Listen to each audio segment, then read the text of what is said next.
start us off here.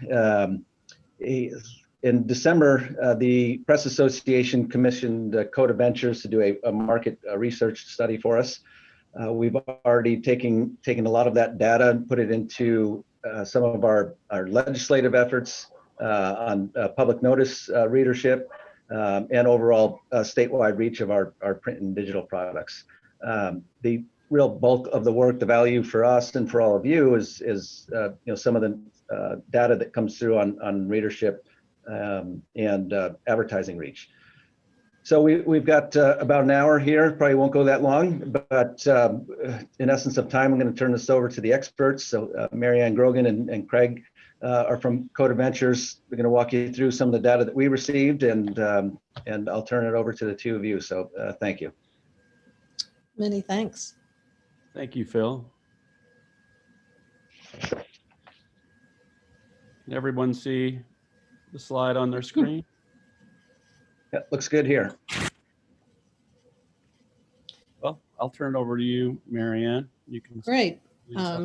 Let's move to the first slide. So what we wanted to do is give you a review of the market study that Phil referenced. Coda is an independent newspaper research and consulting firm. The other way of putting it is that we are data geeks who are passionate about newspapers. We are working with 6 other press associations as well on market studies. And what's nice to know is the data that we will show you, it's pretty consistent from state to state, which is always confirming when we see that.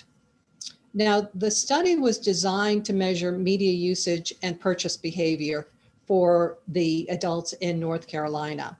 And I'm going to spend just a few minutes talking to you about how we did the study, because what's really important is as you go out to share this data with the State House and with advertisers, we want them to understand that this is an independent study of adults in North Carolina. It is not of newspaper readers, so the data you're seeing is in no way kind of constructed to benefit newspapers. So there is a piece in the survey that has the public notice information that Phil, I believe, has already shared with you. But in a nutshell, this survey was conducted online. We use large panels that have millions of people who have agreed to take surveys. They were screened by their zip code in order to enter the survey. And this helps us begin to set a quota, as we say, between rural and urban, because we wanted to make sure that we had great representation of these two groups. We also then quota the sample by age and gender. And what this means is that we surveyed 800 people.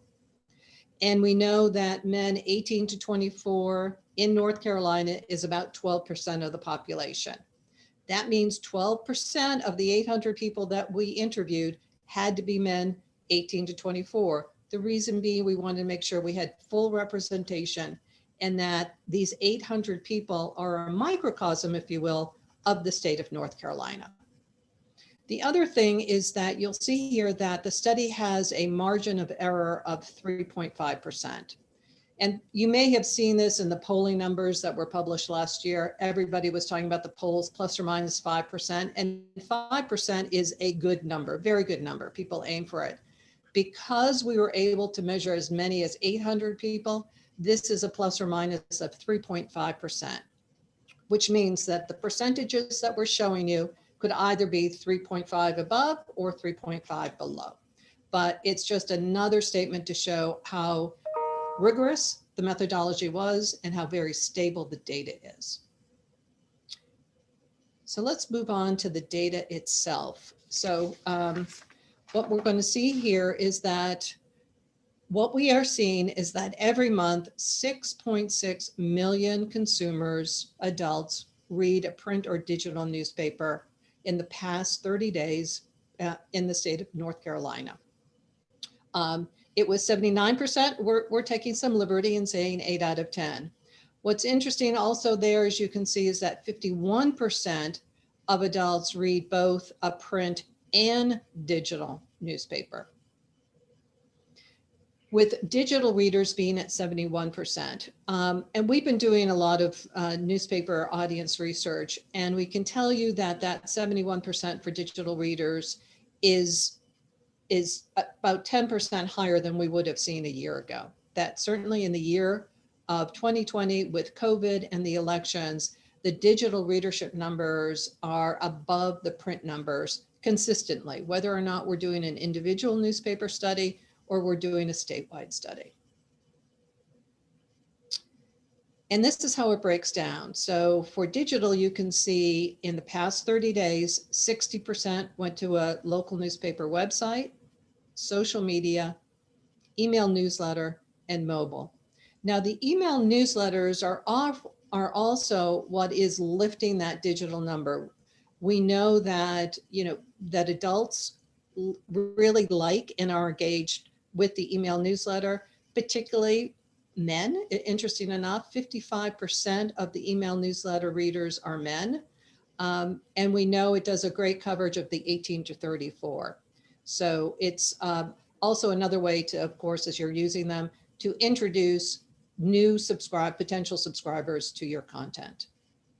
For print readership, here you can see that the community newspaper is almost half the population is reading their community newspaper over the course of 30 days, which is a great number. You're going to see some more information about how people engage with that content.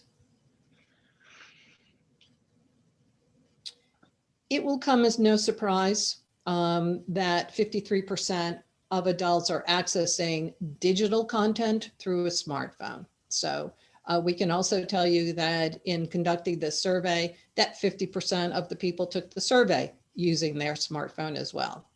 44% are using their desktop, 18% an iPad, and 4% other internet device.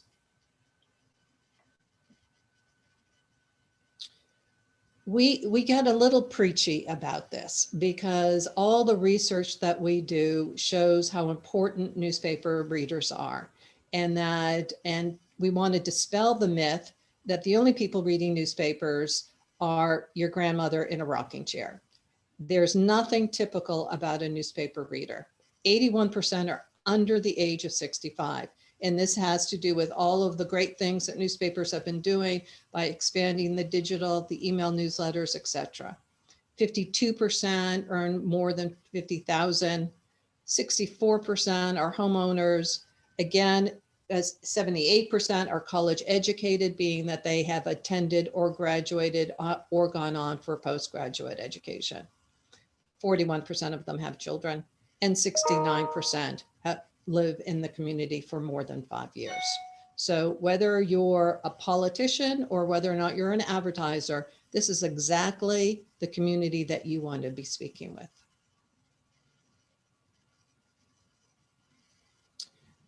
And when we look at readers of community newspapers, and here they were asked, what is your primary source? So across community newspapers, local TV, local radio, and other websites, when they were asked what their primary source was, they could only choose one.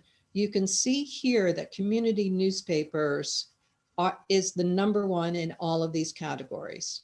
Certainly when it comes to schools and local education, schools, 52% say community newspaper is their primary source versus local TV at 35%. Local entertainment, 47% community newspapers, local TV, 28%. It gets the spread between community newspapers and local TV gets a little closer when we're looking at high school sports, crime and safety, and local issues and local candidates. But you can, particularly when it gets to local candidates, you can see how important local community newspapers are, where candidates really should be speaking to them. And the other reason they should be speaking to them is that newspaper readers are more active in their communities. So not only do newspapers provide the reach, they also provide a very active and committed reader. So if we look at newspaper readers, and let's take the statement of involved. I feel that I have a responsibility to shape the future of my community. Overall adults at 77%, Newspaper readers, 82%. They're engaged. I often voice my opinions and concerns regarding local community. 63% for newspaper readers, 56% for total adults. As you can see, influence, when it comes to people turning to this person for information regarding their local community, newspaper readers, 50% of those. And outspoken. So for important issues facing my community, 51% versus 44% of the adults. Again, this ties in quite nicely. Again, be it an advertiser or a candidate, these are the people you want to speak with because they are influencers, not only in their community, but within their social group as well.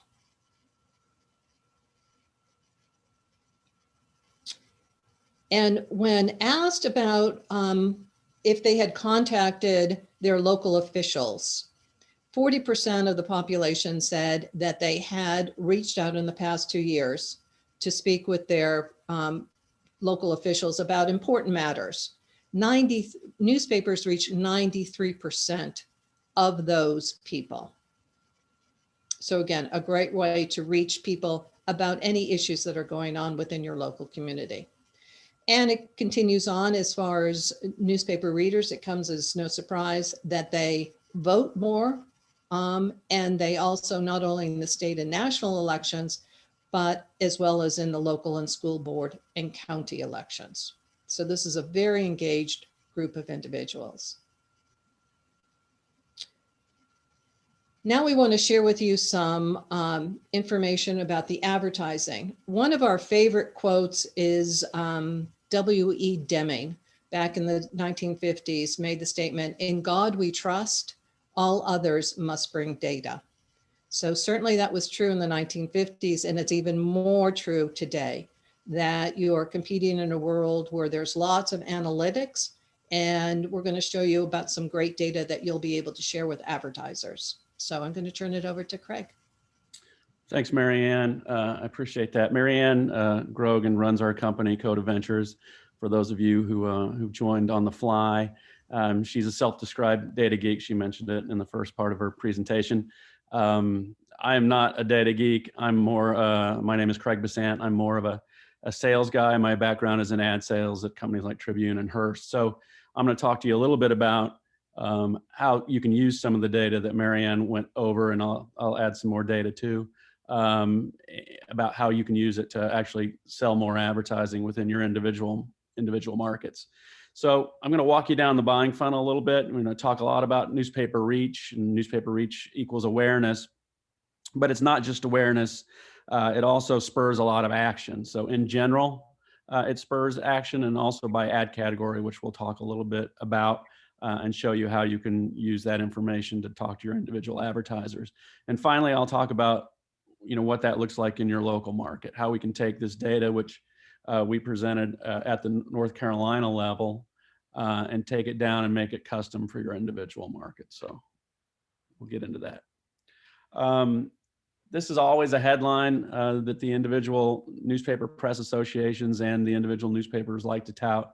82% of North Carolinians believe that newspaper advertising is important, and they believe it's twice as important as radio, social media, magazines. It's nearly 30% more important than direct mail, and it ties with television. And I think we can always make a good case why newspaper advertising is better than television from a price standpoint as well. This is the data as it was gathered. When we go ahead and we present the data, sometimes we won't talk about TV. In this case, we can suppress that, but we want to give you the full picture of the data and what it was within this particular study. It's targeted reach. So, the newspaper audience is affluent. They own their own home. They're established within the community. They have children, so they're spending money. But the real surprise, I think, when people see a slide like this is how young the audience skews, right? So for a long time, I've been in the newspaper business a long time. The knock has been that we have an older audience and they're aging out of spending, et cetera, et cetera. Well, you can see right here, 83% of those folks that are 18 to 35 are actively reading newspapers. So you're reaching a young, affluent, established audience that's spending a lot of money within your individual markets. We looked at 22 different ad categories when we measured, when we did all our data gathering. So we didn't just look at who is spending money, we looked at who is spending money and where. And I'll walk you through some examples as we go through it. One example is automotive advertising. So typically what we do, we size the market. We size it in terms of how many million people within North Carolina are going to shop or purchase a vehicle in the next 12 months. And then that's 25% of North Carolina adults are going to take some action regarding automotive within the next 12 months. And guess what?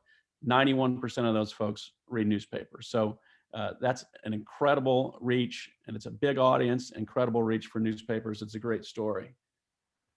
Similarly, dental services, 43% of North Carolinians over the next 12 months plan to shop or purchase dental services. That's a tremendous amount, and 81% of those folks read newspapers. So again, tremendous reach, tremendous awareness among that particular category. And then this is the third example. And again, we have 22 of these, but we chose 3 particularly good ones, but they're all, newspaper does well within all the different categories.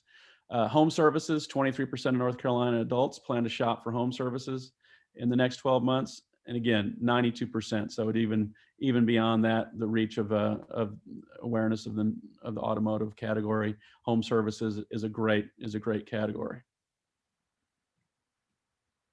So we talk a little bit, and hopefully have time for some questions here at the end. I'm sure we will, but we understand that there's a lot of awareness that newspaper generates. Within those particular categories, 80–90% of the folks that are looking to do that are being reached by newspapers. But what we really like to also talk about is newspapers spur to action. So I'm sure that a lot of you or all of you are familiar with the Relevance Project. It was a project undertaken by the the Newspaper Advertising Managers, a national group, and Coda Ventures helped prepare the data to put some of this newspaper information into action. So as you can see here, newspaper ads work. 7 out of 10 people in the example in the middle for retail are going to take some sort of action after they've seen a newspaper ad. And that could be gather info. It could be they save that ad. It could be they go to the website. It could be that they actually make a phone call. So, this is the one where you can see a little bit more clearly for home services. Newspapers, not only do they reach a lot of folks, but they're generating action on behalf of your advertisers. So that's very important. These are the types, this is the type of information that's very important to your advertisers. So we've talked about North Carolina in general. We've talked about newspaper ads, and they spur people to action. But now I think it's a little bit more important. I think you're probably more excited about learning how we can take all this data and make it work for you guys in your local market.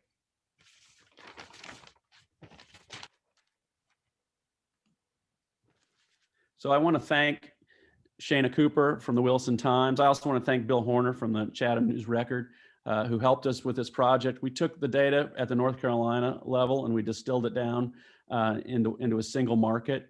In this case, we chose the Wilson Times to present to you guys today.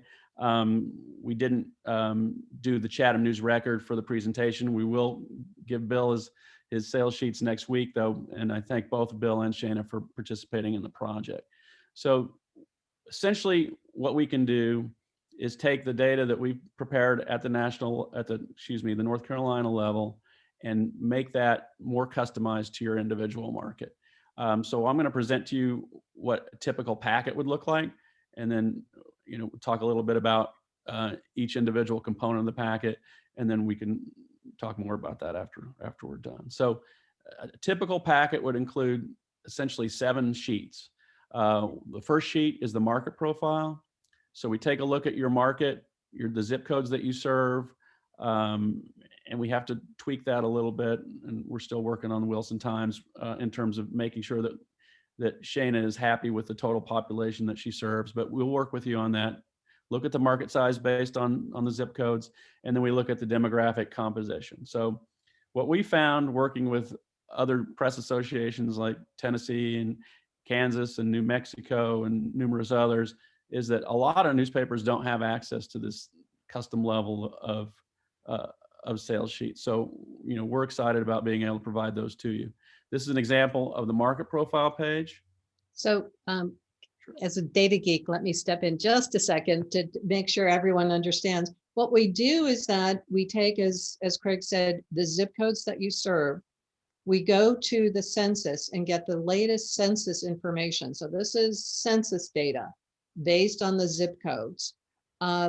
And we can do this. This is called an ascription survey. Everybody does it. So this is, all these large data companies that if you've got a strong study that is done the way in which we've constructed it, that's a microcosm of the state, we can assume that those same demographics and purchase behaviors, et cetera, we can translate them down to, as Craig said, to the individual zip code areas. So this is coming from the census. And in many cases, as Craig said, we have found that a lot of papers have not seen their census data. And it's a good thing to share because sometimes your advertisers don't even know what the market looks like. Thanks, Marianne. And so the market profile generally, based on the census data, and that's the universe of all the people within the market that you serve, wherever your newspaper is circulated. It doesn't speak about what your readership. The second page is the audience profile, and that's where through the ascription process, we take the data at the North Carolina level and we create an audience profile of your specific market. It gives you the total newspaper reach within the market, the breakout of the print and digital delivery channels. And then again, this is based on data that you give us, and then we integrate with the North Carolina level data. The target reach for the different key demos. And then we always make sure that the reliance and the importance of the newspaper advertising in general is listed there as well. So, these are the two setup sheets. And, again, they're customized to your market based on the North Carolina level data. But then we can get more into the category profiles. And again, I mentioned we have 22 category profiles that we did on behalf of North Carolina.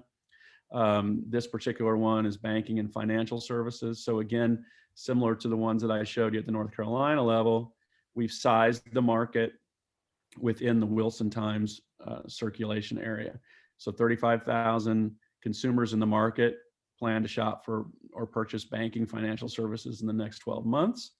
That's a very compelling data point. We talk about 56% of the consumers turn to print or digital advertising in North Carolina newspapers, deciding which brands or products and services to buy. You notice here we didn't include TV because it didn't tell quite as good a story because it was tied with digital newspapers. So because this is a sales sheet, we've chosen to leave TV off. Paints a great picture on behalf of the newspapers and the data. So we typically would include up to 5 different categories in a package. We can do all 22 for you if you'd like, but it is extra cost for us and it'll be extra cost for you. But just in terms of the sales sheets and the way they work, everybody gets the market profile, everybody gets the audience profile. We need very little in terms of the audience data from you. Typically, we like to get the number of folks that take your newspaper, number of unique visitors to your website, how many subscribers you might have for your email. If you have an app, how many people use the app? Those types of top line metrics that everybody has access to. Your newspaper logo, and then maybe you have a preference for colors that you like the ad sheets to include based on the colors of your newspaper masthead. We can meet your needs there. We ask for 5 categories. Again, we can do more than 5, but the base plan is 5 different categories. And you can choose of the 22 that I provided. A lot of people choose automotive home services. but a lot of people choose a variety of those 22. So that's basically it. If you're interested in doing the sales sheet projects, you can reach out to me directly. This is my contact information. I'll be sharing this presentation with Katie and Phil when we're done. And I think Phil, you mentioned you'd post it on the website, and I'm sure this is available for replay as well. I can turn it back over to you, Phil, if there's any questions at this point. Yeah, again, if anybody has any questions, you can drop those into the chat. I will say that we have not done a statewide research project like this in a long time. And we're using all this advertising data now in the press service sales, especially on healthcare, working with Department of Health, showing our reach and across several verticals. So it's been really valuable to us and the advertisers we're getting in front of. And the association took on a lot of the cost to get all of this. So now when it comes down to your local market, it's just a nominal fee, and piggybacks on the work that we've already done. So highly recommended for you to take a look at that. So again, we'll post these presentations, recordings, everything on our website. So if you want to share with your staff, sister publications, whatever you want to do with that, you'll have the availability to do that. So, and I don't see any questions in there, so we can wrap up. Again, thank you for everybody joining us in the first session here this afternoon. We'll have a few more sessions throughout the day, and then the big award show this afternoon at 4:30. We hope you take all of those in and send any feedback our way.